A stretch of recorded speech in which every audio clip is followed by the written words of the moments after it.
নমস্কার বন্ধুরা, অনুর হেসেলে আপনাদের সকলকে স্বাগত। মাটন খেতে আমরা প্রায় অনেকেই ভালোবাসি, আর মাটন দিয়ে আমরা অনেকে অনেক রকম রেসিপি বানিয়ে থাকি। তবে রবিবারের দুপুরে বা ছুটির দিনে কিংবা ছোটোখাটো কোনো পিকনিকে যদি গরম গরম ভাত আর সাথে যদি থাকে কচি পাঁঠার পাতলা ঝোল, উফ, তাহলে তো আর কোনো কথাই হবে না, জাস্ট এক কথায় জমে যাবে। তাই আজ আমি আপনাদের খুব কম সময়ে খুব কম মশলা ব্যবহার করে কিভাবে আলু দিয়ে কচি পাঁঠার পাতলা ঝোল বানাই সেটা আজ আমি আপনাদের দেখাবো। আপনারা ভিডিওটা সম্পূর্ণ দেখুন, আর রেসিপিটা ভালো লেগে থাকলে অবশ্যই কমেন্ট করে জানাবেন। তাহলে আসুন শুরু করা যাক আমার আজকের রেসিপিটি। পাঁঠার মাংসের পাতলা ঝোল বানানোর জন্য আমি এখানে 750 গ্রাম কচি পাঁঠার মাংস নিয়েছি। মাংসের পিসগুলো আপনারা আপনাদের পছন্দ মতো কাটিয়ে নিতে পারেন। আমি এখানে একটু বড় বড় পিস করে কাটিয়ে নিয়েছি। আর মাংসটা আমি একবার জল দিয়ে ভালোভাবে ধুয়ে রেখেছি। খাসির মাংস বা পাঁঠার মাংসের নিজস্ব একটা স্বাদ রয়েছে, যেটা কিনা বারবার জল দিয়ে ধুলে সেই স্বাদটা পাওয়া যায় না। তাই একবার জাস্ট জল দিয়ে ধুয়ে নিলেই হবে। আর মাংসর মধ্যে আমি কিছুটা চর্বি সমেত নিয়েছি, কারণ পাঁঠার মাংসের স্বাদ একটু চর্বি না থাকলে ভালো হয় না। আপনাদের যদি চর্বি খেতে অপছন্দ হয় তাহলে চর্বিটা আপনারা বাদ দিয়েও মাংসটা নিতে পারেন। আমি প্রথমে মাংসটাকে প্রেসার কুকারে সেদ্ধ করে নেব, তাই প্রেসার কুকারে মাংসটা নিয়ে নিলাম। আর তার মধ্যে দিয়ে দিচ্ছি খুব সামান্য পরিমাণ হলুদ গুঁড়ো, আর দিয়ে দেব খুব সামান্য পরিমাণ নুন, দিয়ে দিচ্ছি 1.5 কাপ পরিমাণ জল। এবার নুন আর হলুদটা জলের সাথে ভালোভাবে মিশিয়ে নেব। তারপর প্রেসার কুকারের ঢাকনা বন্ধ করে আমি গ্যাসের ফ্লেমটাকে হাইতে রেখে 2টো সিটি দিয়ে মাংসটাকে সেদ্ধ করে নেব। মাংসটা খুব বেশি গলা গলা করে সেদ্ধ করব না, মোটামুটি 80% সেদ্ধ হওয়ার মতো মাংসটাকে সেদ্ধ করে নেব।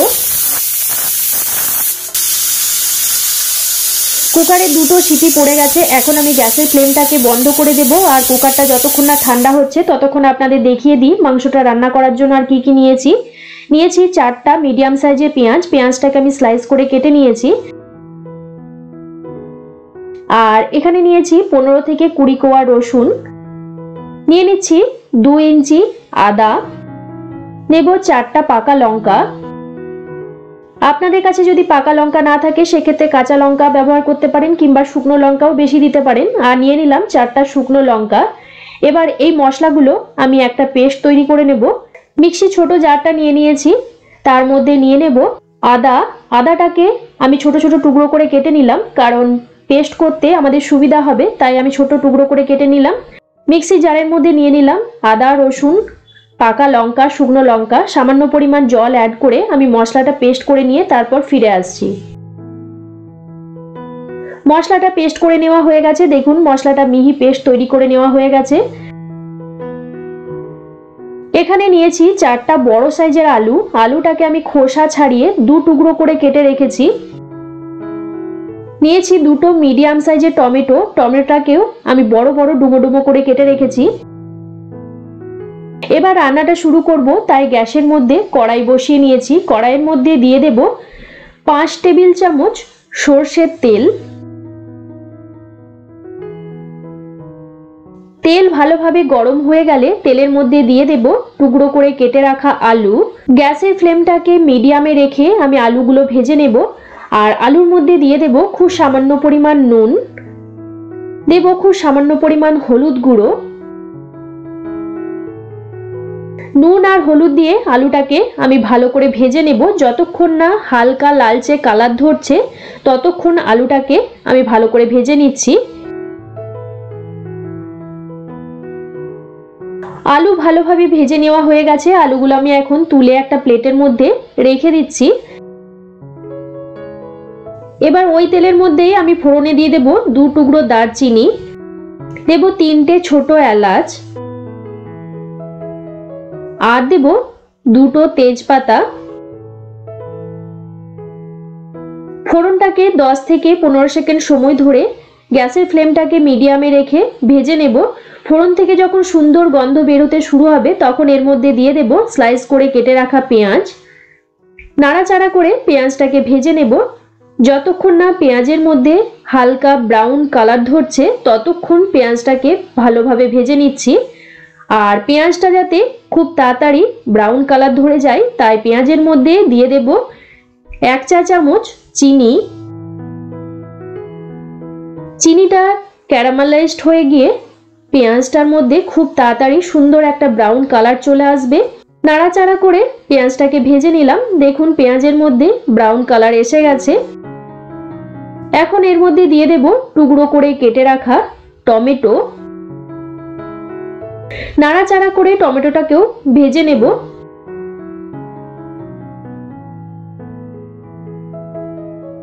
টমেটো হালকা ভেজে নেওয়া হয়ে গেছে। এখন আমি এর মধ্যে অ্যাড করে দিচ্ছি আদা, রসুন, পাকা লঙ্কা, শুকনো লঙ্কার পেস্টটা।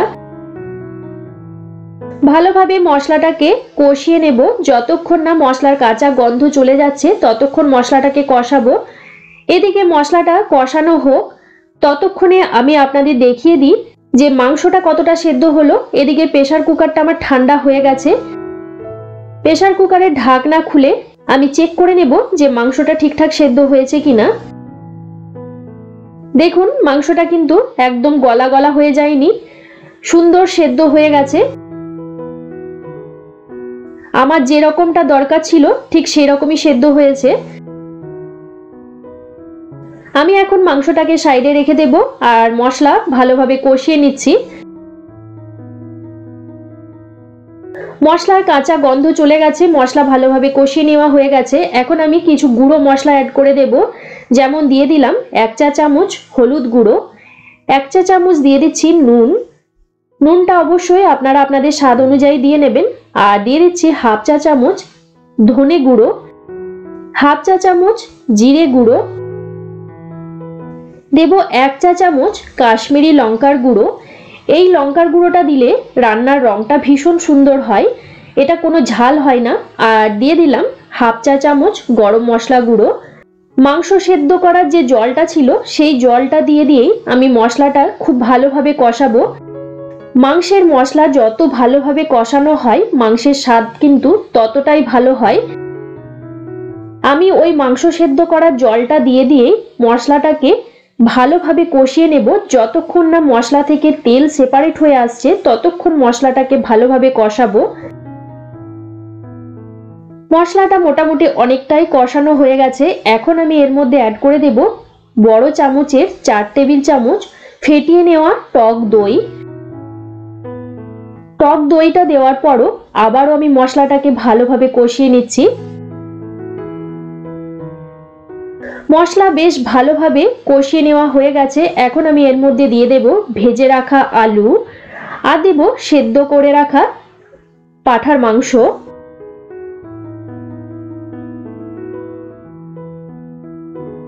মশলার সাথে আলু আর মাংসটাকে খুব ভালো করে কষিয়ে নেব।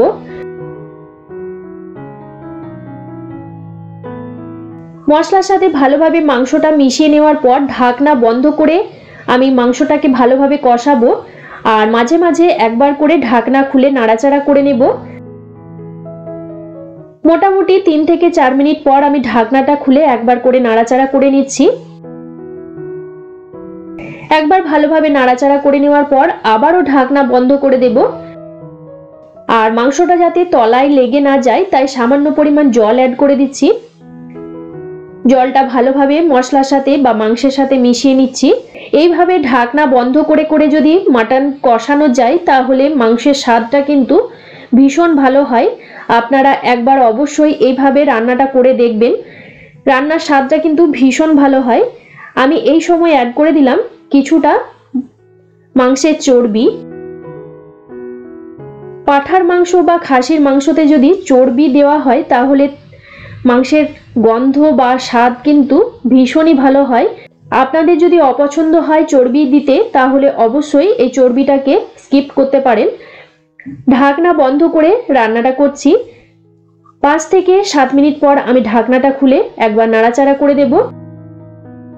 দেখুন মাংস কিন্তু খুব ভালোভাবে কষিয়ে নেওয়া হয়ে গেছে, মাংস থেকে তেল সেপারেট হয়ে গেছে।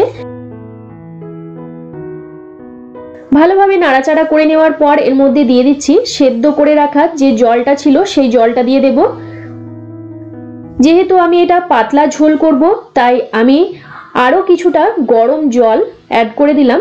এই রান্নায় কিন্তু ঠান্ডা জল একেবারেই ব্যবহার করবেন না। মাংস রান্নায় যদি গরম জল ব্যবহার করা হয় তাহলে স্বাদ কিন্তু ভীষণ ভালো হয়।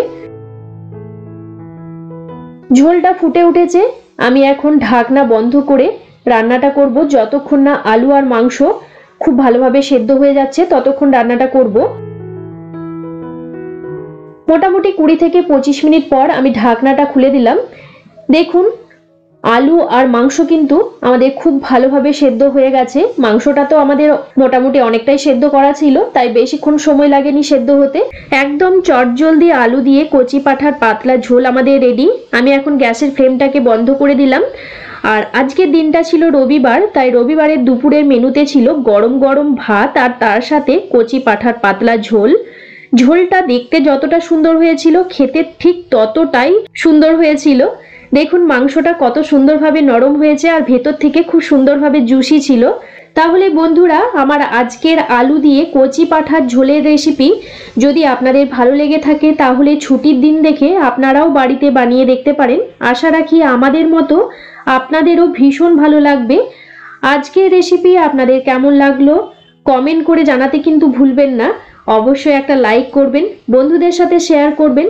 আর আমার চ্যানেলে যদি নতুন বন্ধু হয়ে থাকেন তাহলে চ্যানেলটাকে সাবস্ক্রাইব করে পাশের বেল নোটিফিকেশনটা প্রেস করে অল অপশনটা প্রেস করে রাখবেন। তাহলে আমি চ্যানেলে যখনই কোনো নতুন রেসিপি শেয়ার করব সবার প্রথমে নোটিফিকেশন আপনাদের কাছে পৌঁছে যাবে। আজকের মতো এই পর্যন্ত, আবারও কোনো নতুন রেসিপি নিয়ে হাজির হব আপনাদের কাছে। আপনারা ভালো থাকবেন, সুস্থ থাকবেন। ধন্যবাদ।